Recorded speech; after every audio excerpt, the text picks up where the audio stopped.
வாழ்க வளமுடன். நான் வந்து பப்பாளி காய் கூட்டு செய்ய போகிறேன். நான் ஒரு பப்பாளி காய் எடுத்து தோல் எடுத்து இது மாதிரி சின்னதாக கட் பண்ணியிருக்கேன். பப்பாளி காய் கூட்டுக்கு ஒரு 25 பருப்பு பைத்தம் பருப்பு வந்து ஊற வச்சுருக்கேன் கழுவி. இந்த பைத்தம் பருப்பு கூட 1/4 ஸ்பூனு மஞ்சத்தூள்,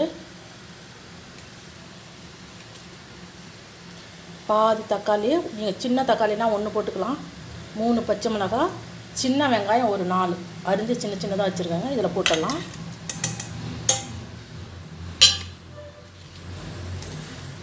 பப்பாளிக்காய் கூட்டு வந்து உடம்புக்கு ரொம்ப நல்லதுங்க. இப்போ பெருங்காயம் ஒரு 1/4 ஸ்பூன் போட்டுக்கலாம். இதில் இந்த பாசி பருப்புலேயே நம்ம பப்பாளிக்காய் அரிஞ்ச பப்பாளிக்காயை இதில் வச்சிடலாம்.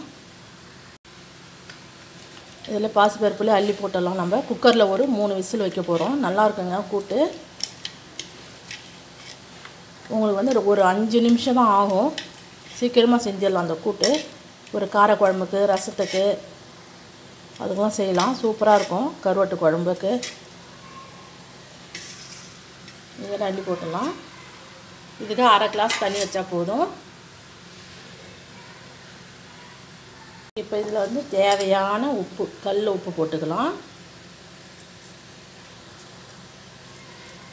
நான் வந்து பச்சை மிளகாய் ஒரு 4 போட்டுக்கிறதுனால நான் மிளகாத்தூள் போடலை. உங்களுக்கு காரம் இன்னும் வேணும்னா போட்டுக்கலாம். இப்போ நான் குக்கரில் ஒரு டம்ளர் தண்ணி வச்சுட்டு இப்போ இதை மூடி போட்டு வேக வச்சிடலாம். இதுக்கு ஒரு 3 விசில் அவங்க குக்கருக்கு ஏற்ற மாதிரி வச்சுக்கோங்க. எப்பயுமே இந்த விசிலை வந்து கழட்டிட்டு தான் நீங்கள் வைக்கணும்.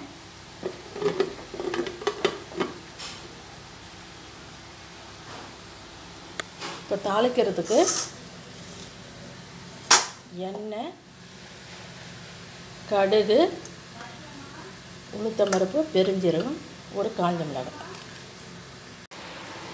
குக்கரை இறக்கிட்டேங்க. குக்கர் இப்போ வந்து ஆறிச்சு. ஓப்பன் பண்ணிடலாம்.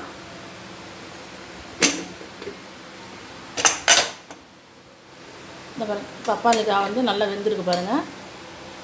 நான் 3 விசில் தான் வச்சேன். பாசி பருப்பு பப்பாளிக்காய் ரெண்டுமே நல்லா வெந்துடுச்சு. ஒரு 2 ஸ்பூன் தேங்காய் வச்சுருக்கேன். இப்போ அடுப்பில் வந்து வானல் போட்டுடலாம். இதில் 2 ஸ்பூன் அளவுக்கு எண்ணெய் போட்டுக்கலாம். கொஞ்சமாக போட்டாலே போதும். நான் 2 ஸ்பூன் அளவுக்கு தான் போட்டிருக்கேன். இப்போ கடுகு, உளுத்தம்பருப்பு போட்டுக்கலாம்.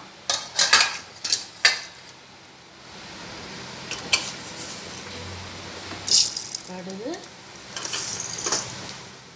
உளுத்தம்பருப்பு, கொஞ்சம் பெருஞ்சீரகம் போட்டுக்கலாம். வாசமாக இருக்கும்.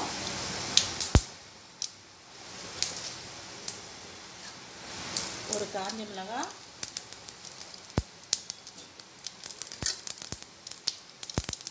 நான் வந்து ஜீரக பொடி ஒரு 1/2 ஸ்பூனு, பெருஞ்சீரக பொடி 1/2 ஸ்பூனு, மிளகுத்தூள் 1/2 ஸ்பூன் வச்சுருக்கேன். இதை பாருங்க. இது 3 பொடி இதிலே போட்டுருங்க. போட்டுட்டு வேக வச்சு வச்சுக்கிற பப்பாளி காய் எடுத்து இதை கொட்டி